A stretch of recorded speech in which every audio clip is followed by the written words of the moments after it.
Justin, it's always a pleasure, my friend. Thank you. Greg, it's always such a good time to join the show. Excited to talk a little hoops. It's been a fun week in the NBA. Oh, it's been a fun week, unless if you're a fan of the LA Lakers and the Boston Celtics, two of the most just model organizations in all of basketball, the two organizations with the most titles. And I mean, for the LA Lakers, they're down 0-3, but at no point have you said that this has been just a completely outgunned team. It's not been a case where they've looked like completely embarrassing. The Boston Celtics have looked completely embarrassing. I was embarrassed for them watching that game on Sunday. Just what are your thoughts on this series? Because I was said coming in that it felt like we were overvaluing the Boston Celtics and what they did early on during the season because they seemed to have a fall off towards back half of the season.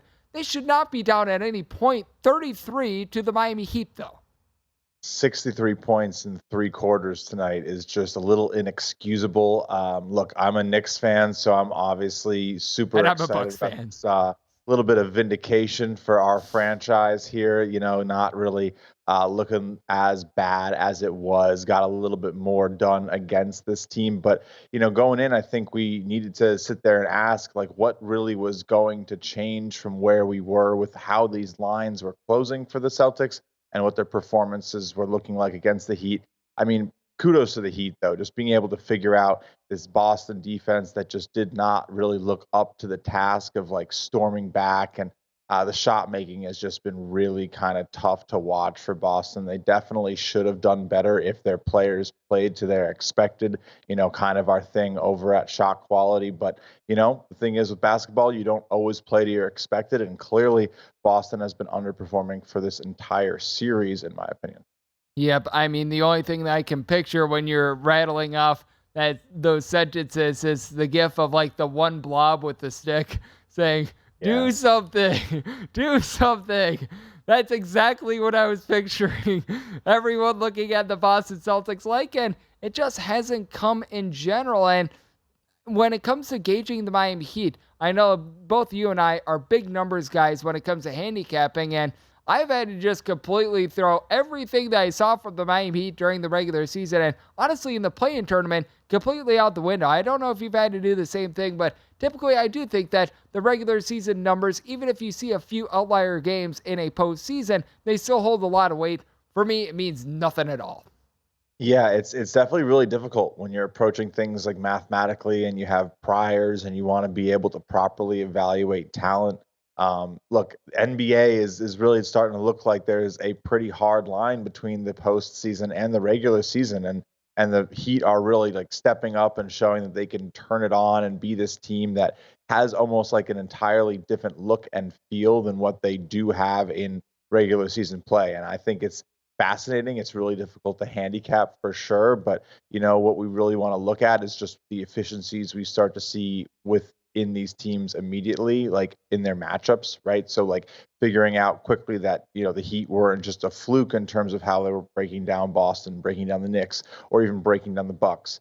We need to sort of trust what we see with our eyes and not be so, I guess, hesitant to be like, it'll just regress back to regular season norms. It kind of hasn't for Miami. No, it certainly has not. As something that is the norm is great information from this man, as Justin Perri does great work over at Chalk Valley Bets, is joining me right here on the Greg Peterson Experience on VSiN, and I can't remember ever seeing this. In game number 3, we saw the Boston Celtics close as a 4.5-point favorite. They're now between a 1.5 to a 2-point underdog, which typically a 6-point line move from one game to another when you don't have a flipping venue, that is reserved for like some catastrophic injury where if it were the Bucks, for instance, in this, that would be Giannis Antetokounmpo being out of the fold, and that might not even cause a 6-point move. We're seeing that in this spot. How do you take a look at this game forward with the Miami Heat going from now 4.5-point underdogs to a 1.5-point favorite at DraftKings? I mean, that's a pretty tough move. I think in my opinion, you probably want to be looking for the Celtics to try to save some face. I mean, this is still the top seed out here remaining in the East and was honestly looking like the favorite to make it to the finals, right? I think it was like even money for it to be Nuggets and Celtics in the finals here. And we're currently seeing like the plus 625 option with the Heat getting there. So I don't know. I think the Boston Celtics probably do come out and do their best to save some face, avoid the sweep. You know, I don't know. That's a pretty big line move. I think if you still simulate the talent and you bring these things into your standard modeling environments, you are going to get a Boston team that should be expected to win this game by about 1 to 2 points, in my opinion. So I'll probably go ahead and take the risky swing on the Celtics when it looks like they're down, when it looks like they're out. I think they're going to try to get that game 5 in Boston going. And if they can stretch it to 6, it's a pretty solid attempt. And then, hopefully they can win that one. I don't know. Boston probably has a little bit of value is my initial take on that line move, though. I do think that 6 points of line movement here is a little bit too far. Like I said, I just can't remember ever seeing, without a major injury, without a venue shift, a 6-point line move or anything of this nature from one game to another in a playoff series. It's just unprecedented. What else is pretty unprecedented is the Lakers being down 3-0 in a series as well. They have played many postseason series out there in Los Angeles, a very rare sight for them. Unlike what we've seen from Boston, these games have been relatively competitive from the Lakers. They did fall off in game number 3 towards back half of that one, but that said, right now we're seeing the Lakers as about a 3 to 3.5 point favorite, total between 224.5 to a 225. The one thing that I will bank on is that the Lakers are not going to just mail this one in. They've got LeBron James on their team. This is not going to be one of those games where it's like 1-2 Cancun or anything like that, but even if it's not 1-2 Cancun, I do think that it's going to be a little bit of a tough time against the Denver Nuggets. How do you see this one? Because I do think that there's a chance that the Lakers can extend this to 5. Certainly, I don't think that they're clawing out of a 3-0 hole, though. Yeah, I mean, look, the 3-0 hole is obviously one of the most undesirable spots in all of sports, right? NBA teams, I think it's like, 149 times. It hasn't happened yet.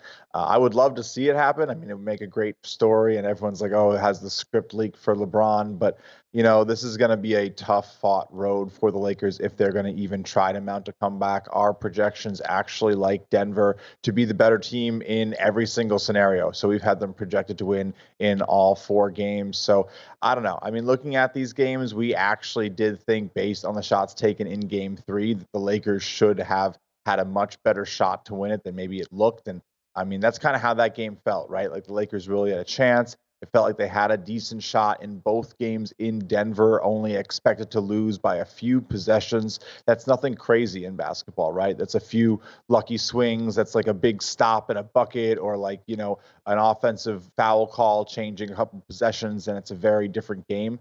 So I think what you really want to look for in this Lakers team is just understanding that it's a team that has been in the running for most, if not all, of the games in this series. They've never really been out of it. Just a little bit of sort of like a bad luck scenario where they couldn't win game 3. I think game 4, another really good spot for them to just come out here, save a little face. Denver probably going to try to put the gas on and, just finish it in 4. It's going to be really interesting. The NBA, of course, doesn't start its finals until, I believe, like June 6th, regardless of when these series end, but could see some prolonged breaks for both these teams going into that last series.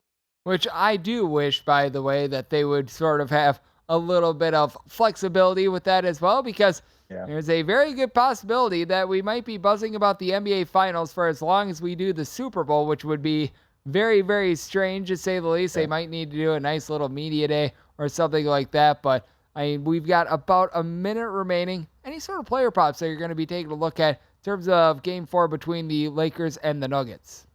Sure, yeah.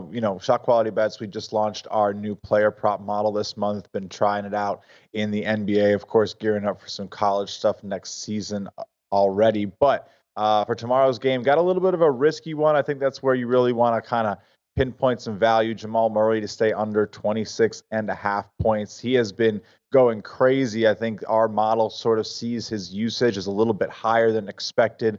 This line probably should be around 23, 24 points from our projections. So we're feeling pretty good on taking that. You can find like minus 115 out there at that number. It should not be another crazy showing. And if it is, it's a tip of the cap to Jamal Murray. He's done this in 2 straight games, just crazy 30-plus point outings. So yeah, I think staying under is a nice play here.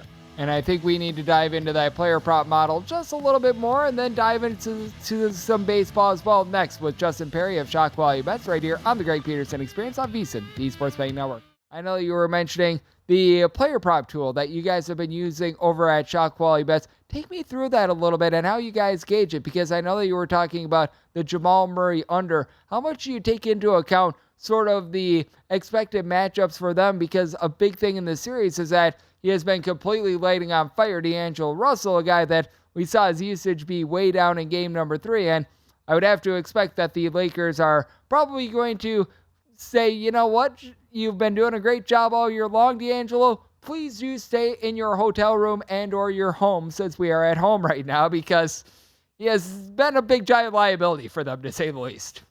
Fascinating part of this Lakers story, right? Especially with the comparisons to Russell Westbrook and the defense that he plays, or, whatever anyone thinks about that. But yeah, Russell obviously having some trouble on the defensive end, a total liability that his offense just really can't keep up with on the other side. So I wouldn't be shocked to see him get a little bit of the pine, as they say in baseball. I don't know, on the bench, whatever. But with Jamal Murray, we really sort of break down usage, expected usage, like how many shots we're really expecting players to put up, and then combine that with, personal expectations. So if Jamal Murray is expected to do, really well on threes, if he's, been shooting the lights out, we sort of rate the shot expectancies rather than just performances. And so, a couple of his games recently, I think mostly like game 1, he had a really high point total, and it was a little bit off for SQ. And then he's had both game 2 and 3 just kind of gone nuclear. So should be a pretty good spot to go under. He's definitely overperformed our possession expectations. We have sort of that data all laid out for us, 30 and 28 possessions in the last 2 games, while he was really coming in around 20, 21, 15, 16 pretty frequently in the playoffs. Look, if he gets 30 possessions, 30 shots up, probably going to be tough for him to go under the number. But if he's right back around that 25, hopefully 22 possession number, and the Lakers get a win and sort of save face and don't get swept, I think Murray under is pretty correlated to that. I do think so as well, and I think that that's a very good look on that front. And it's always nice to be able to take a look at player props as well. You're able to find some with some superstars, typically a little bit more to the under. You'll get rare circumstances like 2 years ago, Giannis Antetokounmpo, when the Bucks won the title. He just had some massive performances. That said, typically being able to find a few unders with those guys. And then I know you guys were hot on Kentavious Caldwell-Pope in the Denver Nuggets previous series. He was able to hit some nice overs there as well. So always nice to be able to take a look there. And we are right back on KCP, actually. So we got him at 11.7 tomorrow. Numbers are around 10.5. So pretty decent edge there. I think it comes out to about 9.7% on the implied number. If you want to go grab even money, I think you can find it out there for 10.5. We like it. He's a great piece. It's just role players have played such a key part in this NBA playoffs this year. Especially in this series. Rui Hachimura has been having himself some very nice games as well. And Bruce Brown, how about if we give a little bit of love to him? If you've been taking some of his player props, Bruce Brown has been able to get you to the window. Go to VSiN.com/subscribe to become a VSiN Pro subscriber today.